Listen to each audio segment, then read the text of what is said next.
Live from the campus of Penn State University, this is PSN News. It's Monday, November 1st. We have all you need to know about a recent armed robbery in State College, as well as details on bills passed by Penn State's UPUA. We also have more on Tuesday's local election, along with entertainment, sports, and weather.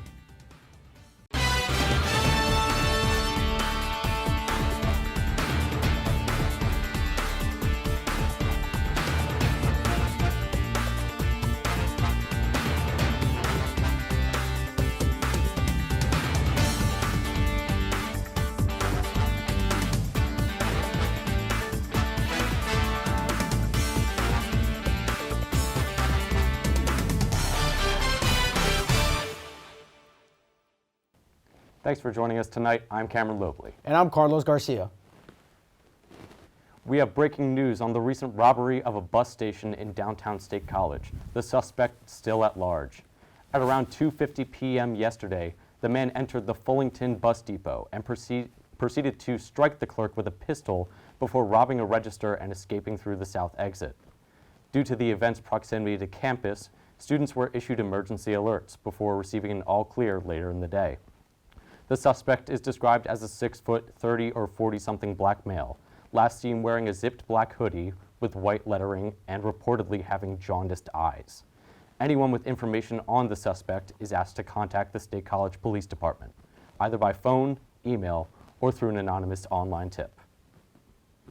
Penn State's University Park Undergraduate Association, also known as UPUA, passed 4 bills Wednesday for various on-campus events and resources. Bill number 1416, funding 2021 PSU Votes Drive. Bill number 1116, funding for Art with Impact, Wellness and Words. Bill number 1216, funding for Fall 2021 Test Prep Week review materials. And Bill number 1316, funding for Love is Louder event t-shirts. Arguably the most important bill for students, Bill number 1216, provides undergraduate students with over $100,000 worth of examination preparation materials at no extra cost. According to the bill, students will also be offered with materials ranging from free collections of test-specific practice tests to subsidized access codes for more niche field graduate and professional examinations. These materials include prep books for the medical college admission test, the law school admission test, the graduate management admission test, and the graduate record examination. Election Day in State College this Tuesday will see 3 council seats as well as a mayoral position opening for contention. Democrats Gopal Balachandran, Divine Lipscomb, Richard Beaver, and Republican Jacob Warner will be vying for council seats, while Democrat Ezra Naines will be running unopposed for the mayoral office. Jeff Rushton, editor at statecollege.com, interviewed the candidates for CNET Center County. You can find those interviews on statecollege.com, along with profiles of each of the candidates. And for more help with voting and finding your polling place, visit centercountyvotes.gov. Polls will be open from 7 a.m. to 8 p.m. on Tuesday. College Township and State College are looking to secure state funding for separate projects that would expand the center region's bicycle and pedestrian infrastructure. College Township is hoping to construct a shared-use path connecting Puddington Road to Hastings Road on the Penn State campus. Also, State College aims to build a shared-use path on Easterly and Westerly Parkways and from Blue Course Drive to Whitehall Road. At its meeting last Thursday, College Township's Council authorized applying for a PennDOT Multimodal Transportation Fund grant to cover a portion of the projected $2.77 million cost. State College has applied for a PennDOT Transportation Alternatives set aside and will also submit an application to the Multimodal Transportation Fund program for the $1.2 million project.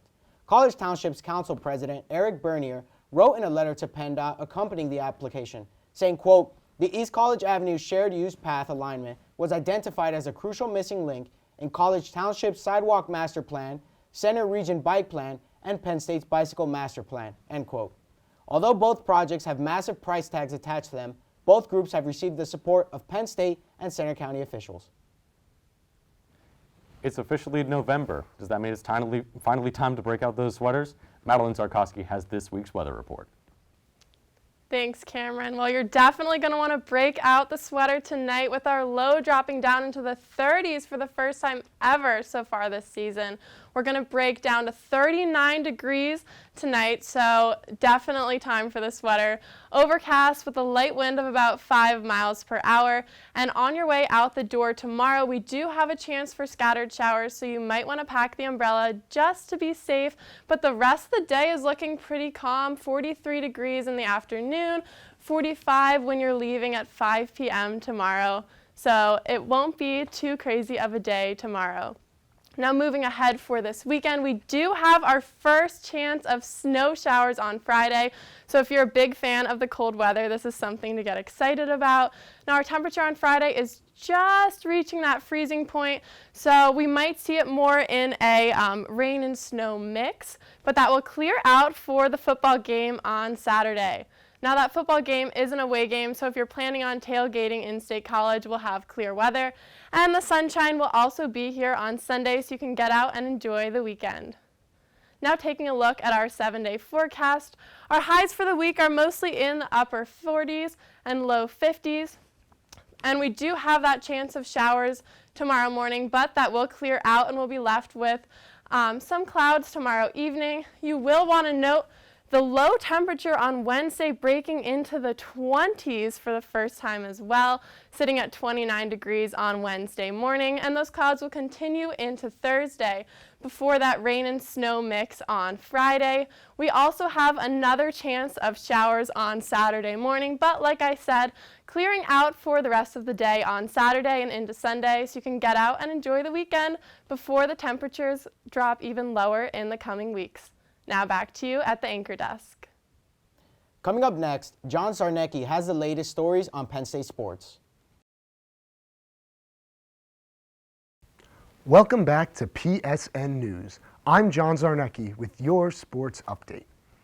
After a tough loss at home to Illinois, Penn State football came in as 19.5-point underdogs against the Ohio State Buckeyes this past weekend. After a promising opening drive touchdown, the Nittany Lions seemed to struggle with controlling the momentum for the rest of the game. The 5th-ranked Buckeyes went on to win 33-24. Penn State plays unranked Maryland this weekend in what seems to be a must-win game for team morale. Speaking of football, PSN News field reporter Amanda Weissman spoke to College of Communications Dean Marie Harden about the mask requirements at Beaver Stadium on game days. Take a look. Penn State does not require masks be worn in the stands and concourses of Beaver Stadium, but still require they be worn indoors on campus. The COVID-19 pandemic is still a widespread issue, and Penn State continuously ensures that their mask mandate policy follows the Center for Disease Control and Prevention's guidelines. Students and faculty of University Park are required to wear a mask when indoors on campus, regardless of their vaccination status. This includes classrooms, gym facilities, indoor events, and any building, such as the Hub Robertson Center. Masks are not required in outdoor areas, which includes Beaver Stadium. Masks must only be worn in indoor areas, such as the press box and suites. The university's mask policy changed when the CDC lifted the outdoor mask mandate. The guidelines are in consultation with University Faculty Senate leadership. Derek Schnagelhoff, a first-year kinesiology major, thinks students should abide by the rules of the mask mandate. I think it's a little weird how it's kind of inconsistent, but I guess since it's outside, it's a little different. It's just what they seem to have going, and it's what it is, I guess. Penn State Athletics made a statement that they recommend unvaccinated fans and students to wear a mask in these crowded outdoor settings. Penn State still encourages those who are able to get vaccinated to help keep campus safe.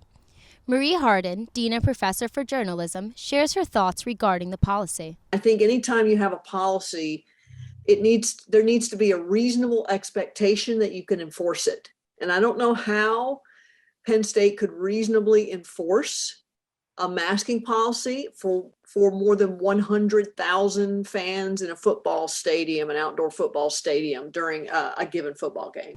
Penn State's goal is to make campus as safe as possible, and they continue to do so. Outside of Beaver Stadium, reporting for Penn State Network News, I'm Amanda Weissman. Penn State women's volleyball had a very eventful weekend in Big Ten competition, going 1-1 with a win over Maryland in 3 straight sets on Friday and a loss to Illinois, winning only 1 of 4 sets on Saturday. In their victory on Friday, the Nittany Lions attack was led by Joni Parker, who had 13 kills on the day. The solid defensive line was held by Jens Hampton, who finished with 13 digs in the victory. Coming up for the Nittany Lions are games against Michigan on Friday at 7:30 p.m. and Michigan State on Saturday at 7 p.m. Both matches will be held at Rec Hall. Penn State men's ice hockey was able to win a statement game against 6th-ranked University of North Dakota in Nashville this past Saturday. The Nittany Lions finished the Fighting Hawks with a final score of 6-4. Goals were scored by Tyler Gratton, Ben Copeland, Connor McAkern, and Clayton Phillips, with McAkern and Phillips both scoring 2. The team will face Ohio State in a 2-game series this Friday and Saturday in Columbus. As October comes to a close and November begins, there's always one consistency: World Series baseball. This past week, the Houston Astros and Atlanta Braves faced off in baseball's Fall Classic, and the underdog Braves are currently leading 3-2 in the series. However, the Astros picked up a key Game 5 win in Atlanta last night by a score of 9-5, as they held what looked like a hitting clinic against a traditionally sound Braves rotation. The series returns to Houston on Tuesday night, and at the latest, a new champion will be crowned by Wednesday. That's all for sports. After the break, Tusha Pham will bring you the latest in the world of entertainment. Welcome back to PSN News. I'm Tusha Pham with your entertainment update. Yesterday, a local nonprofit helped bring some smiles and fun to the spookiest time of year in State College. The Acres Project, a local autism nonprofit, hosted its first Halloween Hustle 5K on Sunday. Families, friends, and even some four-legged pals came dressed in their best Halloween get-ups for a night of treats, games, and of course, a 5K fun run around downtown State College. Acres Project founder Bella Breger said of the event, quote, "We wanted to do something fun and silly for a fundraiser, and the idea of seeing Spider-Man and Bluey racing in a 5K just made us smile." All proceeds from the event went toward the Acres Project's mission to help foster independence and life skills for local adults with autism. A local business around State College is also looking to make an impact on the community by, quote, "giving opportunities to all abilities to work," end quote. Field reporter Olivia Dunn stopped by Good Day Cafe to get the story. I'm Olivia Dunn with Penn State Network News, and this morning we're starting at the Good Day Cafe, a coffee shop that employs people with disabilities. Today we're going to be talking with a supervisor and to get a look inside at what exactly is brewing right here in State College. The way I perceive it is that we give opportunities to all abilities to work and give them a place to work in a space that most others are not given. The Good Day was founded in 2018 in response to the nearly 80% unemployment rate for those with disabilities. Here, employees are given the chance to feel important and welcomed in a job they love. Lisa Nussbaum, a shift supervisor at the Good Day, further explains why this cafe is so important. It gives them self-confidence, self-worth. The cafe has also fostered a community with the employees, and Nussbaum says that it gives them a chance to really connect with and relate to one another. They're making connections not only with the community, but also with one another. We have a new employee right now who is working with an employee that's been here since day one. And they're not only finding friendship in each other, but also kind of mirroring the things that I think they identify as their weaknesses, and realizing for their own selves that it's actually not a weakness when they see it displayed in somebody else. The Good Day is open from 8 a.m. to 2 p.m. Monday through Saturday and is located at 286 West College Avenue. It's always serving up something special. I'm Olivia Dunn with Penn State Network News. The State Theater is back in business. The Yonder Mountain String Band is scheduled to perform on Sunday, November 7th at 8 p.m. The band is an American bluegrass group from Nederland, Colorado. They are a progressive band pushing to redefine bluegrass music. According to the release, tickets can be purchased at the State Theater's website and are $40 if paid in advance or $46 on the day of the show. The theater is requiring attendees to be fully vaccinated or show proof of a negative COVID-19 test result taken within 72 hours of the event. Attendees should also bring a photo ID to match their vaccination test or card. Additionally, everyone must be masked. Get your tickets because the Yonder Mountain String Band will give you a peak experience. Former One Direction singer Zayn Malik pleads no contest to charges that he harassed his girlfriend, Gigi Hadid, and her mother, Yolanda Hadid, during a violent argument on September 29th that took place at the family's home just outside of Philadelphia. According to citation records and mail-in plea records obtained by CNN, Malik was charged in September for 4 instances of harassment. Malik agreed to 90 days probation for each count and agreed to attend anger management class. In a statement shared on his Twitter, the singer wrote, "The incident, quote, was and still should be a private matter," end quote, and continues to talk about his efforts to provide, quote, "a peaceful family environment," end quote, for his daughter Kai. Gigi Hadid's rep issued a similar statement and that she asked for privacy during this time. However, Yolanda Hadid has yet to publicly address the matter. This may end up going one way or another. That's all for your entertainment update. After the break, interview anchor Carly Knowlton will be speaking to executive member of Charge, Madison Borkovich. Stay tuned. Hi, my name is Carly Knowlton, and today I get the chance to speak with Madison Borkovich, the VP of Membership of Charge. Thank you for coming today, Madison. Thank you so much for having me. My first question for you is, what is Charge and what does Charge stand for? So Charge stands for Changing Health Attitudes and Actions to Recreate Girls.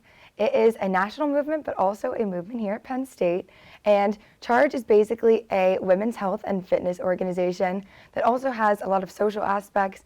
And Charge sort of is what you make it, but at Penn State here, we have a lot to Charge. We actually are the biggest chapter nationally, which is amazing. So each week, usually we are required to have one sort of weekly workout event. Usually we have 2 or 3 because we love Charge and we love the Charge community. So usually each week there will be at least one event or more, and we'll partner with different local fitness studios or organizations on campus. And we'll also have social events. So like we just had a Halloween party recently. We also have a Bolt Babes program, which is basically like sort of an informal mentee-mentor program. Think of it as sorority bigs and littles, but no cost, which we love. And then Charge also has a Thon component here at Penn State. We're the only chapter that does that, but we have meetings every other Thursday, and then they pick up into every Thursday once we get closer to Thon. And then I also, of course, have to shout out the small groups, which I lead 27 small group coordinators, and we have our time slots, so 27 different ones each week, Mondays, Tuesdays, and Thursdays. Not on Wednesday, because that's our weekly workout day. And it's this group of girls, usually about 10 to 12, but we have some bigger groups this year because everyone loves Charge. And we will meet the same time every week and do different workout and social events. And it's a way to make sort of a close community in such a big chapter. That sounds amazing. That sounds like so much fun.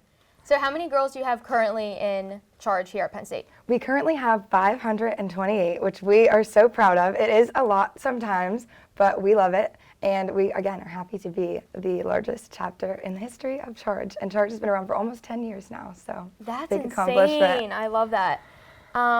So can you join now, or is it too late for this year? You can join anytime that you want. Basically, Charge has 2 levels of memberships. They have semester-long memberships and year-long memberships. So this time you would probably want to invest in the semester-long membership and join next semester. You could join now, but we always recommend joining before the 3rd week of the semester to get the most out of your experience. But we have the Inspire membership and the Ignite membership. The semester membership is $48, and then the year-long membership was $117, but you also get the limited edition Charge shirt or tank top along with it, which everyone always loves. That sounds awesome. And then, so do you have a favorite workout at Charge? I love anything HIIT. We just did a workout with ROTC that everyone loved. I would say my favorite this year so far was PYP cycling, but I also am a big Orange Theory girl, and we have that coming up on Sunday. Yes. So I am so excited. And then what type of other workouts do you have besides like HIIT and cycling? We have done a lot of different workouts this year. We partnered with Club Taekwondo actually recently, and we always partner with CPA MMA too, which everyone loves. Those are sort of more self-defense courses. We also do yoga, and then some of our executive members and other members in Charge are actually certified group fitness instructors. So sometimes the execs or our fitness instructors will lead something. We always take suggestions from new members too, and we have some new things coming up on the horizon, so I'm excited. That's awesome. I'm so excited. Thank you so much for joining us, St. Yes, Madison. no problem. Thank you for having me. I loved it. Thank you so much, guys, for watching. Up next is Back to the Anchor Desk. Pfizer's request to roll out COVID-19 vaccines for Americans as young as 5 years old cleared a regulatory hurdle after a panel of the Food and Drug Administration's outside vaccine advisors voted by a majority to back Pfizer's request. Although the approval was crucial in this process, this isn't the final say, as the FDA would have to formally approve the vaccine and the CDC must also weigh in with their own recommendations. Dr. Mark Sawyer, one of the panel's members, said ahead of the vote, quote, "I do think we need it as a tool in our armamentarium for high-risk children, for equity issues, for parents who would really like to protect their children, and because of the long-term, very profound implications of schools being disrupted," end quote.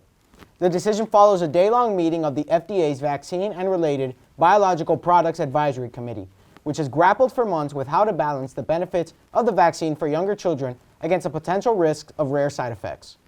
Facebook CEO Mark Zuckerberg announced on Thursday that his company has received a name change to Meta. The new moniker is set to reflect the media company's growing focus towards virtual and augmented reality experiences, all done through their metaverse concept. During the Facebook Connect conference on Thursday, Zuckerberg explained, quote, "Facebook is an iconic social media brand, but increasingly it just doesn't encompass everything that we do. In our DNA, we are a company that builds technology to connect people, and the metaverse is the next frontier." The rebrand comes amid controversy following the release of documents pointing to the company's awareness of the possible harms of its apps and services. This has led some to believe the name change could be a partial effort to mend their public brand image. A coast-to-coast flight was diverted to Denver on Wednesday night after a passenger physically assaulted a flight attendant. American Airlines Flight 976 from John F. Kennedy Airport in New York City to Santa Ana, California, safely landed after an unprovoked attack caused a man to punch a flight attendant twice in the face, resulting in the attendant breaking her nose. In a video statement posted online by the airline, CEO Doug Parker said they are supporting the injured attendant and permanently banning the man from flying with the airline. The FBI is currently investigating the incident and no arrests have yet been made. As Europe faces rising levels of coronavirus case numbers and deaths, the World Health Organization announced Thursday that worldwide cases have officially risen for the first time in 2 months. Nearly 3 million new COVID-19 cases were reported the week prior to the briefing, a 4% increase from the week before that. The recent string of outbreaks have largely been attributed to the coming winter season bringing more people indoors, as well as the evolving Delta variant of the virus, namely its Delta Plus mutation. At the briefing, WHO Director General Dr. Tedros Adhanom Ghebreyesus called the surge, quote, "another reminder that the COVID-19 pandemic is far from over." And that's all for tonight on PSN News. Be sure to check us out on Twitter and Facebook at PSN News, on Instagram at Penn State Network News, and to subscribe to our YouTube channel at youtube.com/PSN News. Have a good night and stay safe, Penn State.